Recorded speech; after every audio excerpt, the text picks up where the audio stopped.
또 나중에 그 입주 예정 단지, 그 분양 단지 요거 할 때 좀 다시 자세히 한번 살펴볼게요.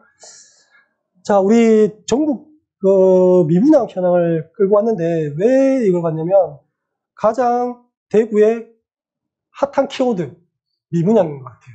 그래서 이제 전국의 미분양을 한번 봤는데 그러면 전국에 있는 미분양은 도대체 얼마 정도냐?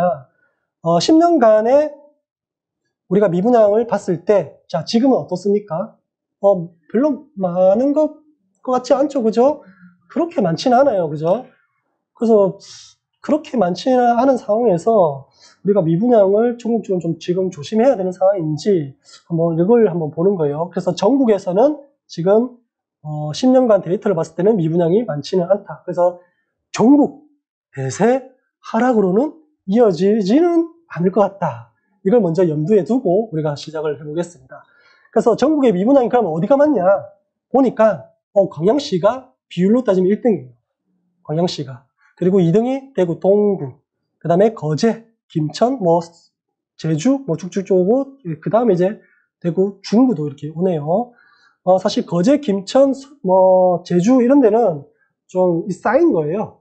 지금 막 당장 이렇게 나타난 게 아니고 좀 쌓인 거고, 그래서 거제시도 많이 쌓였는데 작년 말이었죠. 거제시가 미분양 관리지역으로 해제가 되었었죠. 그래서 앞으로 거제도 좀 숨통이 좀 튑 거고, 그래서 지금은 광양, 대구 이쪽이 많다. 확실히 이게 덮어라 보니까 이제 현황을 보니까 보이네요, 그죠? 그래서 전체 미분양 수가가 14,000 정도 이렇게 되어 있는데, 광양이 10%씩 10%씩 되네요.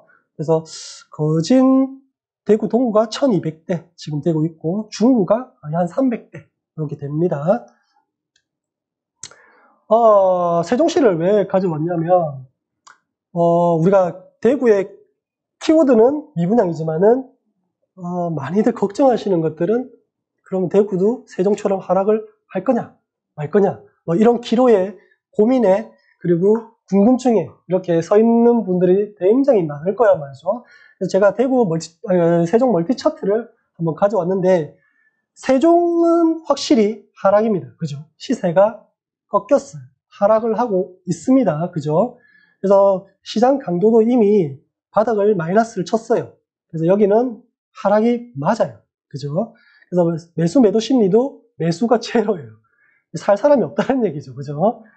굉장히 심각한 문제죠. 그죠? 그래서 유일하게 지금은 떨어지고 있는 곳은 세종이다.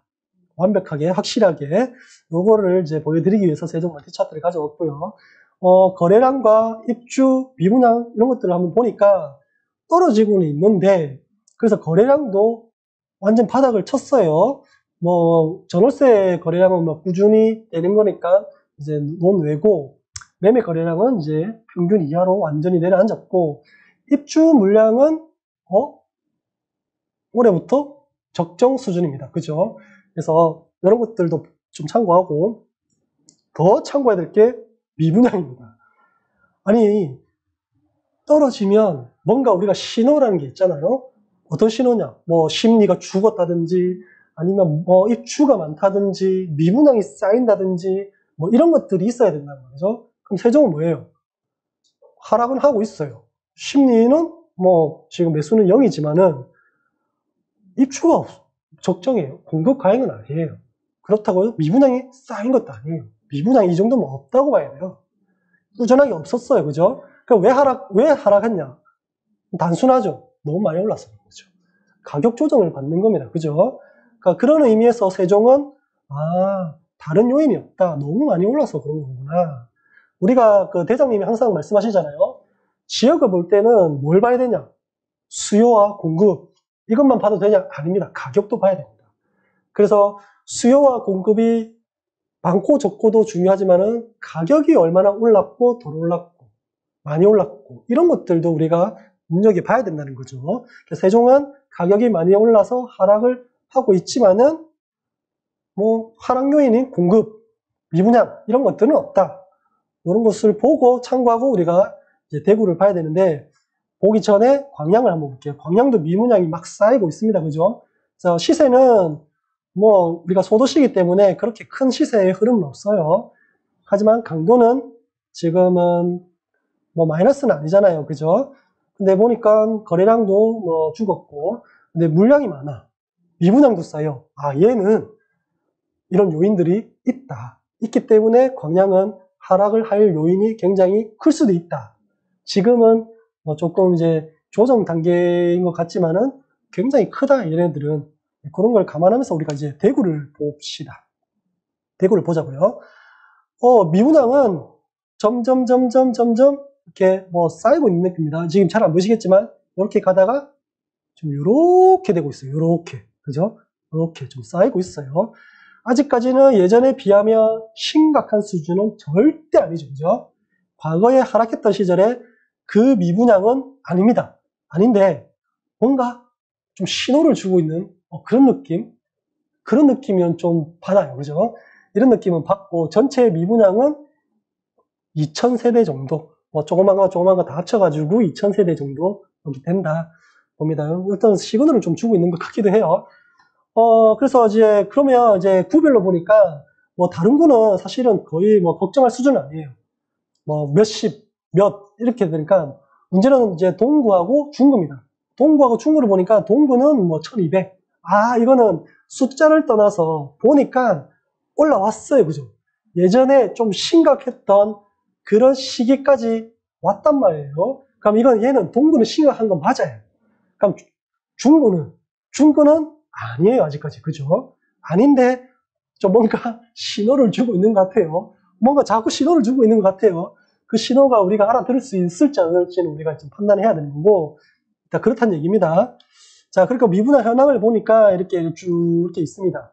뭐 물론 이 사이에 해소된 것도 있었겠지만은 어쨌든 달서구, 동구, 북구, 동구, 수성구, 동구, 수성구, 동구, 달성구, 동구, 북구 이렇게 있습니다. 근데 뭐 여기까지는 제가 뭐 봤을 때는 사실 몇십 세대 안 돼요. 근데 요쯤인가? 요쯤 뭐 몇백 이렇게 돼요. 굉장히 커요. 그래서 뭐 1호선, 뭐 월배역 역세권인 이런 것들도 미분양 이거 사실 얼마 안 될 것 같아요. 제가 볼 때는 동대구역 인접 뭐 제가 봐도 얼핏 봐도 그렇게 나빠 보이지 않은 것들도 이번에 분양한 것들이 미분양이 낮다. 근데 더 우리가 조심히 봐야 될 건 뭡니까? 오라 수성구도 있네. 야, 수성구에도 미분양이 낮구나. 뭐 어쨌든 제가 알기로도 몇십 세대가 안 됩니다. 이제 안 되는데도 그래도 수성구에 스크래치가 났습니다. 그죠? 수성구 미분양 났기 때문에 수성구에 대한 스크래치가 났어요. 이걸 유심히 좀 봐야 됩니다. 그죠? 이게 시작인지 스크래치인지는 우리가 앞으로 계속 지켜봐야 될 상황이고, 어쨌든 수성구에도 미분양이 있네. 이런 거. 자, 대구 멀티 차트를 한번 보니까 이렇게 쭉 과거가 이어져 왔습니다. 대구의 멀티 차트는 과거 15년, 15년부터 해서 17년까지 좀 하락기가 있었고요. 그래서 이제 대세 상승장 때 좀 많이 올랐습니다. 그죠? 심리를 보니까 지금은 안 좋죠. 거의 뭐 살 사람이 없습니다. 그죠? 거의 뭐 제로예요. 제로. 거의 제로예요. 그런 거 보고. 근데 이제 시장 강도로 보니까 마이너스는 아니죠. 아까 세종은 마이너스였죠. 그래서 얘는 마이너스가 아니고 어떻게 보면 브레이크를 지금 막 밟고 있는 뭐 그런 느낌? 그래서 언젠가는 멈추고 언젠가는 뭐 후진도 할 수 있겠지만은 어쨌든 지금은 브레이크를 확 밟은 느낌이에요. 그죠? 시장 강도가 확 줄어들었죠. 그죠? 그래서 그게 시세에 반영되면서 둔화되고 있는 그런 모습입니다. 언제부터? 작년부터 이렇게 그래 돼 있죠. 이거는 PRR 지수인데 뭐 이거는 참고하시면 될 것 같아요. 이거는 뭐 다들 PRR 지수에 대해서 뭐 아시죠? 조금 낮아졌다가 다시 회복이 되는데 어쨌든 지금은 PRR 지수가 이렇게 뭐 12.1년으로 해가지고 야 우리가 대구의 아파트를 하나 살려면 12년이 걸린다. 뭐 기본 근로소득으로는 이렇게 되는 겁니다. 근데 보면 이게 웃긴 게 최하위점이 있을 때 2018년도 최하위점이 있을 때 거의 근로소득이 3,082만 원이죠. 지금은 3,562만 원. 그렇게 많이 오른 것 같지는 않아요. 오르긴 올랐지만. 근데 아파트 값은 얼마예요? 야, 이거 한 거의 뭐 2배는 아니지만 한 1.5배 이상은 올랐습니다. 그죠? 야, 이것만 봐도 우리는 극심한 인플레이션을 겪고 있다. 물론 뭐 인플레이션이 인해가지고 우리가 지금 월급도 근로소득도 인상이 되고 있지만은 이런 재화, 아파트, 부동산은 더 많이 오른다. 현물자산은. 우리가 그런 거를 좀 유심히 보셔야 돼요. 참고용으로만 보시면 될 것 같아요. 자, 대구 멀티 차트를 보니까 과거 16년부터 해서 이런 하락기를 좀 있었어요. 그때는 물량이 많았습니다. 그러고 보니까 공급이 많았네요. 그러면 하락 요인이 충분히 있었어요. 그죠?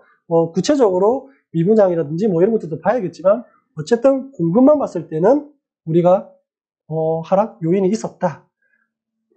자, 우리가 앞으로 이제 22년 올해부터의 시세가 이제 궁금한데 수요와 공급으로만 따지면 하락기였던 2016년부터 17년까지 이때 공급이 많았는데 올해부터도 많아요. 그러면 시세는 어떻게 될까? 이렇게 과거처럼 될까? 안 될까? 우리는 복귀를 할 수 있어야 되는데 하지만 지금은 과거랑은 조금 다른 시장이죠. 그죠? 뭐가 다릅니까? 지금 유동성장이잖아요. 너무 변수가 많아요. 뭐 규제 정책도 있었고 그죠? 그래서 이 외부 요인이 많다 보니까 우리가 똑같이 수요와 공급으로만 따지기는 좀 무리가 있다. 하지만 단편적으로 봤을 때는 대구는 어떻게 그려져야 되는가요? 이렇게 조금 내려가야 되지 않겠냐. 라는 단편적인 생각을 한번 해봅니다. 그죠? 자, 그래서 더 자세한 지표를 보니까 거래량은, 어이구, 이거는 뭐 거래량이 이제 바닥이네요. 그죠? 거래가 안 이루어지고 있다는 얘기예요. 그죠? 재작년에는 그렇게 많았어요. 이게 유동성 장했을 때는 거래량 떨어진 데가 있습니까? 거의 없었던 것 같은데 대부분의 지역들이 이 시기에 때는 다 이렇게 터졌어요. 그래서 뭐 회전율도 굉장히 좋았고요. 그죠? 그래서 멀티 차트를 종합해 보니까 자, 우리가 2016년도 자, 떨어졌을 때 거래량도 없었어요. 그죠? 시장 강도도 바닥을 이미 치고 있었고 그래서 거래량도 없었고 물량도 많았고 그래서 미분양도 완전 옛날보다는 아니지만은 이때도 쌓이고 있었어요. 그죠? 그래서 하락 요인들이 굉장히 많이 존재를 했었어요. 그래서 떨어진 거예요. 그죠? 그러면 이제는 좀 볼 수 있을까요? 우리가 이 뒤에 시세의 흐름을 자, 마찬가지로 재작년 2020년부터 21년 상승했을 때는 아파트 강도도 지인 강도, 시세 강도도 올라가고 있었고 거래량도 터졌고 입주 물량도 적정했고 미분양도 비약적으로지만 감소하는 게 보였어요. 상승 요인 충분합니까? 충분하죠. 그죠? 그래서 시세가 올 수 있었어요. 그리고 유동성 장이었잖아요. 그죠? 그래서 굉장히 이때는 뭘 해도 오를 수 있는 요지였다. 지금은 거래량 급감 이 시기랑 거의 비슷하네요. 물량 더하죠. 미분양 보니까 비슷해요. 그때랑 그죠? 2016년도 하락기 때랑 비슷해요. 그러면 이것만 봐서는 내려가야 되는 게 맞습니다. 그죠? 근데 지금은 어떤 장이다? 유동성 장이다. 이런 요인이기 때문에 우리가 함부로 결론을 못 내리는 거예요. 너무 조심스러워요. 그래서 제가 볼 때는 뭐 어떤 유튜버든 어떤 뭐 좋은 강사님들이든 대구시장은 이렇게 될 거다, 저렇게 될 거다, 이런 걸 자신있게 얘기하시는 분들은 정말 대단한 겁니다. 인사이트가 풍부하신 겁니다. 그 인사이트가 맞든 틀리든 간에 정말 대단하신 거죠. 어떻게 보면 고집일 수도 있고요. 근데 너무 조심스러운 거예요. 이게 좀 변동 요인이 이런 요인들보다 더 크게 작용하는 게 정부 정책, 유동성, 뭐 외부 요인들 이런 것들이 존재하다 보니까 야, 이거 조심스럽습니다. 그죠? 그리고 고민도 깊어집니다. 그죠? 이제 그런 시장이 대구입니다. 그렇기 때문에 우리가 공부를 열심히 해야 되고 지금부터도 관심을 가져야 됩니다. 꾸준하게. 그래서 좀 더 재밌는 것 같아요. 대구가. 좀 더 자세하게 들여다볼게요. 시세 증감 한번 보겠습니다. 2년간 시세 증감은 당연히 많이 올랐죠. 그죠? 굉장히 많이 올랐어요. 서구, 수성구. 자, 2년 동안 대구에서 가장 많이 오른 것은 수성구 아닙니다. 서구입니다. 서구. 서구가 38.1%로 가장 많이 올랐어요.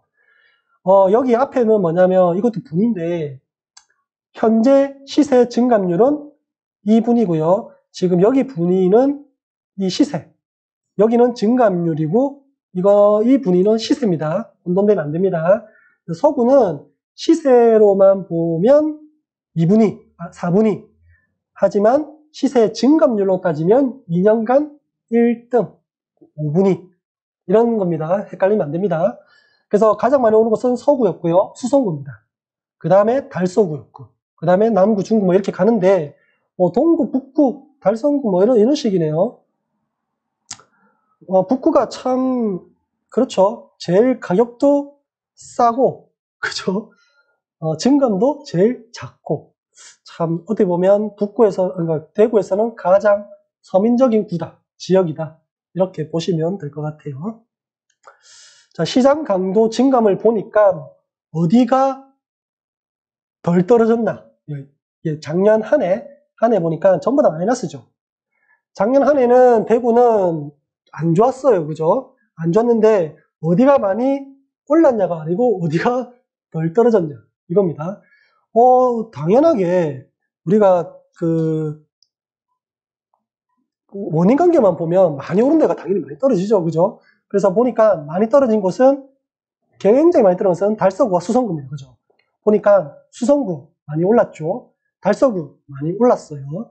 그래서 서구도 가장 많이 빠졌지만 서구도 많이 오른 데예요. 그래서 많이 오른 곳이 지금은 많이 떨어지고 있다. 그 시장 강도 자체가 에너지가 많이 소진되어서 힘이 별로 없다는 거죠. 이제 오를 기미가 별로 없다는 거죠. 그래서 전세율과 전세율 증가를 보는데 저는 대구에서 또 하나의 핵심을 좀 뽑으라면 이 전세가, 전세율 이걸 좀 뽑고 싶어요. 왜냐하면 우리가 시세는 내려갈 수 있습니다. 우리가 많이 오르면 당연히 뭐 내려가는 건 이치입니다. 영원히 상승하는 것은 없겠죠. 그죠? 근데 이 시세는 뭐 100% 우리가 투자 수요도 아니고요. 100% 실수요도 아닙니다. 투자와 실수요가 공존하는 그런 시대라면, 그런 존이라면, 이 전세는 100% 실수요입니다. 그죠? 100% 실수요이기 때문에 이 전세가가 떨어진다면, 이거는 문제 있는 겁니다. 곧 매매가로 떨어질 확률이 굉장히 짙죠. 확률이 높다는 얘기입니다. 떨어진다는 게 아니고. 그래서 우리가 전세가율을 대구에서는 지금 매매가는 떨어지고 있기 때문에 전세가율도 어떻게 되는지 이걸 한번 봐야 됩니다. 전세가까지 같이 떨어진다면 사실은 대구 대세 하락으로 이어질 수 있기 때문에 그래서 전세율 증감률을 2년 동안 보게 되면 제가 좀 크게 잡아봤지만은 지금 떨어지고 있는 곳은 남구, 중구밖에 없어요. 남구, 중구밖에 2년 동안 보면 나머지는 다 오르고 있어요. 미세하지만 다 오르고 있습니다. 지금 오른 것은 달성구, 수성구 이런 쪽은 오르고 있어요. 지금 달서구랑. 그래서 남구, 중구는 떨어지고 있다. 떨어지고 있는데 이게 뭐 중구 같은 경우, 동구 같은 경우 이게 뭐 입주가 좀 많기 때문에 그죠? 이런 것들은 나중에 뒤에 후에 차트를 좀 비교해 보면 얘네들은 더 밑에 내려와 있겠죠. 그런 것들 좀 참고하시고 자, 투자자 혜택 매입자 거주지별로 보면 이제 기타 외 지역, 지역 내 말고 지역 외 보면 여기 보이나요? 이렇게 조금 낮아졌죠. 이제 지역 외에 많이 줄어들었다. 법인 투자자들도 많이 줄어들었다. 어쨌든 지역 외인 투자자들도 대구를 조금 좀 등한시한다. 뭐 그런 느낌만 받아가시면 돼요. 자, 좀 재밌는 걸 좀 보여드릴게요. 자, 이거는 연차별로 이제 매매 가격, 전세 가격, 그 다음에 전세가율을 나타낸 건데, 우리가 일반적으로 생각할 때 연차별로 가장 비싼 게 뭐 어떤 연차죠? 신축이 가장 비싼 게 당연한 이치입니다. 다른 지역도 마찬가지예요. 다른 지역도 새 아파트가 당연히 비싸죠. 근데 여기 보면 요게 연두색이 5년 미만 신축이거든요. 근데 보면 가운데 가격으로 따지면 사실은 지금 이 세 개가 1,500대, 1,700대 뭐 이렇게 있지만은 요 밑에 거는 비교할 게 아니고 신축이 매매 가격이 제일 높지 않다라는 게 대구의 특징입니다. 이게 신기하더라고요. 그래서 제가 다른 지역도 막 봤는데 다른 지역은 신축이 제일 높아요. 그러니까 이게 이제 분석을 해보자면 지금 공급이 많았었죠. 공급이 많았고 그리고 그 공급으로 인해 가지고 프리미엄이 붙어야 되는데 프리미엄이 덜 붙는다든지 프리미엄이 하락한다든지 신축발이 힘을 못 쓰고 있다는 거예요. 물론 5년 미만에는 뭐 완전히 이제 입주한 단지도 있을 거고요. 있겠죠. 그래서 실질적으로는 이 최근에 이제 분양했던 입주했던 단지들이 이제 힘을 좀 못 쓰고 있는 이제 그런 상황인 거예요. 그렇죠. 그래서 좀 이런 것들은 우리가 현지에서도 우리가 좀 확인을 좀 해볼 필요가 있는 겁니다. 우리가 섣불리 이런 걸 해서 좀 분석하기보다는 좀 결론을 내리기보다는 아닐 수도 있습니다. 이게 뭐 일시적인 뭐 그런 걸 수도 있고 데이터에 오릴 수도 있고 뭐 이런 것도 함정일 수도 있으니까 실질적으로 우리가 현장에 인장 가서 한번 보면 되겠죠. 실제로 비교를 해보면 되니까 어쨌든 데이터상으로 보면 5년 미만의 신축이 가격이 완전 못 치고 가고 있는 게 눈에 보입니다. 그렇죠? 그리고 또 입주한 뭐 신축 단지들이 좀 입지가 빠질 수도 있죠. 그죠? 그런 것들도 있을 수 있으니까 이런 것들만 봐서 우리가 섣불리 판단하고 결론 내리기는 힘들다. 어쨌든 재밌는 데이터가 있더라. 자, 구별 4분면 가격 현황을 한번 보면 수성구 가격은 높습니다. 그래서 오른쪽은 이제 전세고요. 왼쪽은 매매인데 보시는 바와 같이 제가 전세 중요하다 했죠. 대구는 제가 전세가 굉장히 중요하다고 했습니다. 근데 이제 수성구는 상승 이렇게 뜨네요. 2022년 1월 기준입니다. 그래서 수성구뿐만 아니라 이게 뭐 서구, 남구 이렇게 보면 가격에서는 좀 오르고 있습니다. 보면 여기 보이시죠? 전세가 어딨지? 여기 있네. 이렇게 올라가고 있는 게 보이죠? 이게 데이터기 때문에 우리가 뭐 이렇게 큰 그림만 보면 돼요. 매매가도 조금씩 오르고 있는 거 같고 어쨌든 오르지만은 뭐 극히 좀 약할 뿐이죠. 그죠? 어쨌든 수성구는 매매가는 하락이지만은 전세가는 상승하고 있다. 신기하네. 그죠? 그래도 이런 것들이 보태줘야 수성구가 안 무너집니다. 대구에서 수성구 무너지면 어떻게 됩니까? 끝장나는 거죠. 아니, 다 필요 없습니다, 진짜. 수성구 무너지면 끝나는 겁니다. 수성구가 아까 우리가 분양단지일 때, 우리가 그 미분양단지 때 수성구, 아까 좀 주의 깊게 봐냈던 게, 수성구에도 미분양했던 게 큰 의미를 준다는 거죠. 그래서 수성구가 전체적으로 꺾이기 시작하면요, 다른 곳들은 안 봐도 뭐, 뻔합니다. 그죠? 어쨌든 수성구는 전세가율은 상승하고 있다는 게 데이터상으로 보이고요. 시장 강도는 한번 보면 이렇게 전체적으로 시장 강도는 하락하고 있다. 하지만 남구, 달성군 이쪽이 시장 강도는 좀 높은데 아무래도 좀 덜 올랐던 이런 것들이죠. 그래서 시장 강도는 뭐 큰 의미는 없는 것 같아요. 지금에서는.